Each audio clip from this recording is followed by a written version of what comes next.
Saudaraku yang dikasihi dalam nama Yesus Kristus, hari ini saya akan kembali bertemu dengan saudara. Hari ini saya akan membaca firman Tuhan yang terus dalam 1 Petrus pasal 5 ayat 8. Sadarlah dan berjaga-jagalah, lawanmu si iblis berjalan keliling sama seperti singa yang mengaum-ngaum dan mencari orang yang dapat ditelannya. Kita harus menyadari bahwa di sekitar kita banyak sekali kuasa kegelapan. Maka dikatakan si iblis berjalan keliling sama seperti singa yang mengaum-ngaum. Coba perhatikan. Berjalan keliling sama seperti singa. Berarti dia mencari siapa yang bisa ditelannya. Siapa yang bisa diterkamnya, siapa yang bisa dijatuhkannya, siapa yang bisa dihancurkannya. Itulah pekerjaan iblis.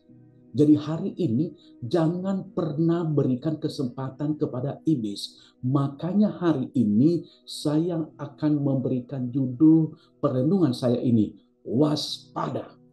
Setan sedang memonitor orang percaya. Kita harus memiliki kewaspadaan karena dia sedang memonitor. Memonitor di sini mencari bagaimana supaya orang percaya hancur, bagaimana orang percaya jauh dari Tuhan, bagaimana orang percaya tidak memiliki sukacita dari Tuhan. Nah, kalau menjadi pertanyaan bagi kita, mengapa setan selalu memonitor orang percaya? Karena setan mencari celah untuk menghancurkan orang percaya. Dia mencari celah untuk menghancurkan kita.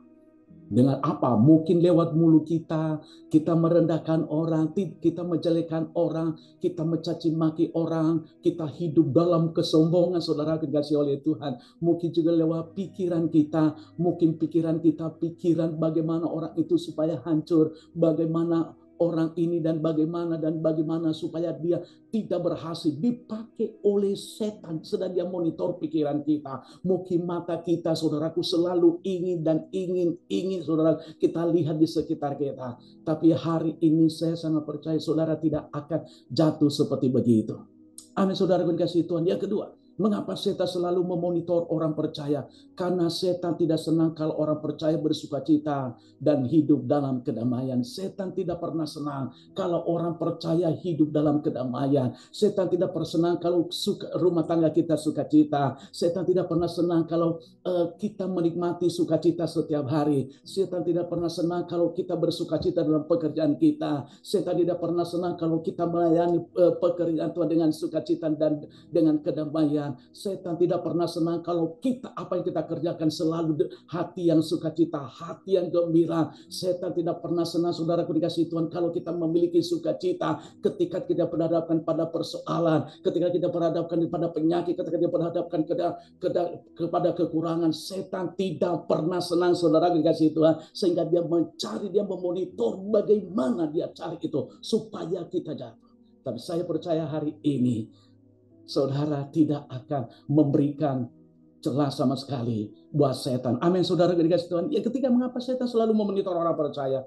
Karena setan tidak senang kalau orang percaya intim dengan Tuhan. Setan tidak pernah senang kalau kita selalu intim dengan Tuhan. Setan tidak pernah senang, saudara dikasihi Tuhan, kalau selalu kita menyembah Tuhan. Setan tidak pernah senang kalau kita selalu bersekutu dengan Tuhan. Setan tidak pernah senang kalau kita menyembah Tuhan, kalau kita membaca Alkitab, kalau kita, saudara dikasihi Tuhan, selalu mengutamakan Tuhan di dalam kehidupan kita. Setan juga tidak senang kalau kita aktif dalam pelayanan. Setan juga tidak pernah senang, saudara dikasihi Tuhan, kalau kita mengirim berita-berita rohani kepada orang lain. Setan tidak pernah senang kalau kita hidup di dalam kekudusan. Dan bahkan setan juga, saudara dikasihi Tuhan, tidak senang kalau kita semakin hari tenggelam dalam hadirat Tuhan. Dia cari jalan. Tapi saya percaya hari ini, saudara dikasihi Tuhan, saudara akan lepas dari hari itu semuanya. Amin. Mana aminnya? Jadi kita harus waspada. Karena setan sedang memonitor orang percaya. Kalau kita mengerjakan perkara ini kita tidak memberi celah. Kalau kita juga, saudaraku, kita tetap bersukacita. Kalau juga kita akan saudaraku tetap intim dalam Tuhan. Saya percaya kita sudah mengalahkan Tuhan. Untuk itu, saudara dikasihi Tuhan, saya himbau saudara, supaya saudara bisa share khotbah saya ini, like, dan jika berkenan juga, subscribe. Tuhan Yesus memberkati. Amin.